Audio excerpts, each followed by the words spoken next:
హైదరాబాద్లో బడాబాబుల వెన్నుల్లో వణుకు పుట్టిస్తున్న సంస్థ. అక్రమ కట్టడాల కూల్చివేతలతో 2 తెలుగు రాష్ట్రాలలో ట్రెండింగ్గా మారింది హైడ్రా. చెరువుల్లో కబ్జాలను తొలగిస్తూ ప్రజల్లో నమ్మకం పెంచుకుంటోంది హైడ్రా.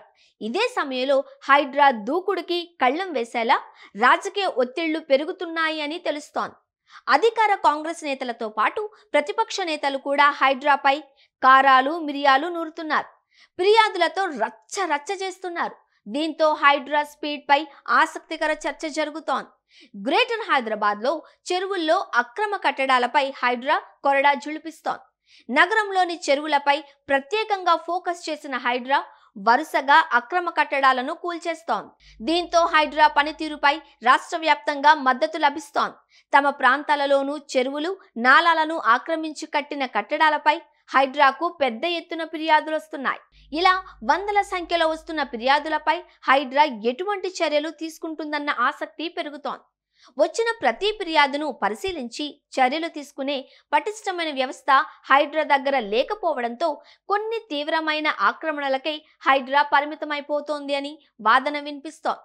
దీంతో వందలాదిగా వస్తున్న ఫిర్యాదులపై ఏం చేయాలన్న అయోమయంలో పడిపోయింది హైడ్రా. మరోవైపు హైడ్రాపై రాజకీయ ఒత్తిళ్లు పెరిగిపోతున్నాయని చెబుతున్నారు. అధికార కాంగ్రెస్ నుంచి మొదలు బీఆర్ఎస్, బీజేపీ, ఎంఐఎం పార్టీలు ఒకరిపై ఒకరు ఆరోపణలు చేస్తూ హైడ్రాకు ఫిర్యాదు చేస్తున్నారు. ఎంఐఎం నేతలకు చెందిన ఫాతిమా విద్యా సంస్థల భవనంపై బీజేపీ ఫిర్యాదు చేసింది. దీంతో హైడ్రా అడకత్తెరలో పడిపోయింది అని అంటున్నారు. ప్రస్తుతం అధికార కాంగ్రెస్ పార్టీకి మద్దతుగా ఉన్న ఎంఐఎంపై ఎలాంటి చర్యలు తీసుకుంటుంది అనే ఆసక్తి నెలకొంది. ఫాతిమా కళాశాల భవనాన్ని కూల్చే సాహసం చేస్తారా లేదా అన్న ఉత్కంఠ పెరిగిపోతోంది. ఇదే సమయంలో బీఆర్ఎస్ నేతల అక్రమ నిర్మాణాలపై ఫిర్యాదు చేస్తున్న కాంగ్రెస్ గులాబీ దళాన్ని ఒత్తిడికి గురి చేస్తోంది.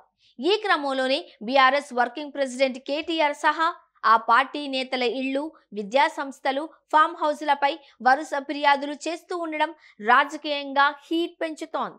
ఇలా నేతల పోటాపోటీ ఫిర్యాదులపై ఏం చేయాలో తేల్చుకోలేకపోతోంది హైడ్రా.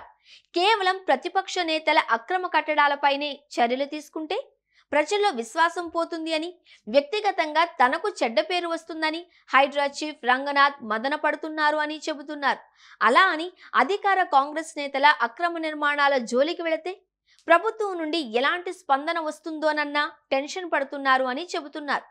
మొదట్లో చెరువుల్లో అక్రమ నిర్మాణాల కూల్చివేతపై సానుకూల స్పందన రావడంతో ఉత్సాహంగా స్పీడ్ పెంచిన హైడ్రా ఇప్పుడు జనం నుండి ఫిర్యాదులు వెల్లువెత్తడం, రాజకీయ ఒత్తిళ్లు పెరగడంతో ఏం చేయాలో తెలియని అయోమయ స్థితిని ఎదుర్కొంటుందనే గుసగుసలు వినిపిస్తున్నాయి.